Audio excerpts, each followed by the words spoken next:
एक स्प्रे में गेहूं का पीलापन खत्म। और दोस्तों, यदि पीलापन नहीं है, यदि आपने स्प्रे कर दिया तो ये पीलापन आएगा ही नहीं और हमारी जो फसल है वो अच्छे से ग्रोथ करेगी, अच्छे से कल्ले देगी, कुल मिलाकर ज्यादा उत्पादन मिलेगा। तो दोस्तों, सबसे पहले ये जान लेते हैं कि हमारे गेहूं में पीलापन क्यों आता है। ये पीलापन जो आता है सबसे पहले हमें दिखाई देता है जब हम अपने गेहूं की पहली सिंचाई करते हैं। उसके बाद जब हम अपने खेत को देखने जाते हैं तो उसमें पीलापन दिखाई देता है, जिसका कारण होता है या तो हमने जो फास्फेटिक खादें नहीं दी, या यूरिया की कमी है और हमने नहीं दे पाए या कम दे पाए, या जो यूरिया हमने दिया वो किसी और कार्य में लग गया तो उससे पीलापन आता है, या जिंक की कमी से पीलापन आता है, या मैग्नीशियम की कमी से पीलापन आता है, या फेरस सल्फेट की कमी से पीलापन आता है। इन चीजों से ये पीलापन आता है। अब बात चल रही थी कि जो हमने नाइट्रोजन बुवाई के समय दी वो किसी और काम में लग गई। इसका क्या मतलब है?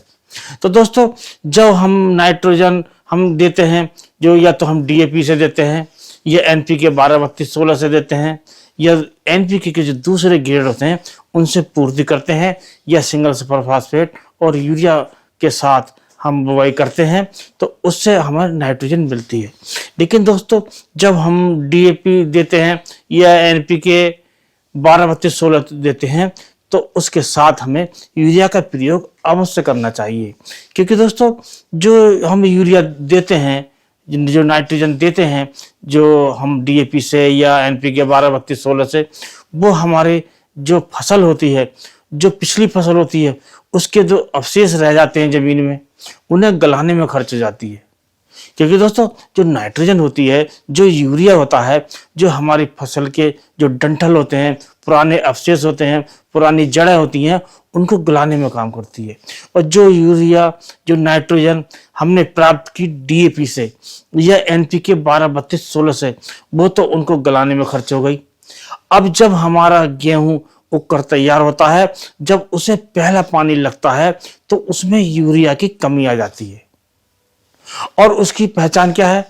हम नीचे से देखते हैं तो नीचे की जो पत्तियां हैं वो पीली पड़नी शुरू हो जाती हैं, उससे पीलापन आता है। और तो हमें ऐसा करना चाहिए, जब हम बुवाई करते हैं तो उस समय हमें डीएपी या एनपीके 12-32-16 के साथ हमें अतिरिक्त डोज हमें नाइट्रोजन की देनी चाहिए, जिससे हमारी जमीन में पड़े हुए अवशेष जो होते हैं, अवशेष पुरानी फसलों के, वो खत्म हो जाएं, वो जल्दी गल जाएं और उससे खाद बन जाए और हमारे पौधों को लगे और नाइट्रोजन की भी कमी नहीं आने पाए। तो हमारे पौधे हरे भरे रहते हैं, अच्छे से ग्रोथ करते हैं, उनकी जो वेजिटेटिव ग्रोथ होती है वो काफ़ी तेज होती है। कुल मिलाकर हमें ज़्यादा पैदावार मिलती है, ज़्यादा उत्पादन मिलता है। अब दोस्तों, बात करते हैं जो जिंक की कमी होती है, उसमें भी हमारे जो पीलापन दिखाई देता है और जिंक की कमी से भी पीलापन आता है। इसी प्रकार जो फेरस होता है, जो आयरन होता है, उससे भी पीलापन आता है उसकी कमी से। तो इसकी पहचान क्या है? जो हमारा जो पीलापन आता है, ये सफ़ेद या भूरापन लिए हुए पीलापन आता है, तो वो आता है हमारे जो फेरस की कमी होती है। इसी प्रकार मैग्नीशियम की कमी से भी पीलापन आता है। और दोस्तों, एक बड़ा कारण और पीलेपन का होता है, जिसमें किसी तत्व की कमी नहीं, जो पानी की अधिकता हो जाती है। हम अपने खेत में पानी एक तरफ से दे देते हैं, ज़्यादा पानी लग जाता है, कई दिन तक पानी खड़ा खड़ा रहता है, सूख नहीं पाता है, तब भी हमारी फसल पीली पड़ जाती है। और इसके साथ साथ एक और है कारण जो पीलेपन का होता है, कि हमारे किसान भाई जब पहले पानी लगाने के बाद जब जो खरपतवार नाशक प्रयोग करते हैं, वो या तो ढंग से नहीं करते हैं, या उसकी ओवरडोज लगा देते हैं, या जो होने चाहिए उन्हें नहीं करते हैं, कोई दूसरे कर देते हैं, तब भी हमारे खेत में पीलापन आ जाता है और फसल झटका मारते हैं। कारण कोई भी हो और किसी भी कारण से यदि पीलापन है, तो आपका जो पीलापन है, जब अपने गेहूं के खेत का, गेहूं की फसल का, वो एक स्प्रे में समाप्त हो जाएगी और हमारी जो फसल जो बढ़नी बंद हो गई थी, रुकी हुई थी, ठहर गई थी, या जो ग्रोथ होनी चाहिए थे वो ग्रोथ नहीं हो रही थी, तो यदि आपने ये स्प्रे कर दिया तो आपकी फसल की जो ग्रोथ है एकदम तेज होगी और जो कल्लों की संख्या है वो एक बढ़ेगी। कुल मिलाकर हमें ज़्यादा कल्ले मिलेंगे, ज़्यादा अच्छी ग्रोथ मिलेगी, ज़्यादा गहरा हरापन मिलेगा, जिससे हमारे पौधे अच्छी फोटोसिंथेसिस कर पाएंगे, उससे ज़्यादा भोजन बना पाएंगे और अपना विकास कर सकेंगे। कुल मिलाकर हमें ज़्यादा उपज दे सकेंगे। तो दोस्तों, इसके लिए हमें करना क्या है, कौन कौन सी चीज़ इस स्प्रे में लेनी है?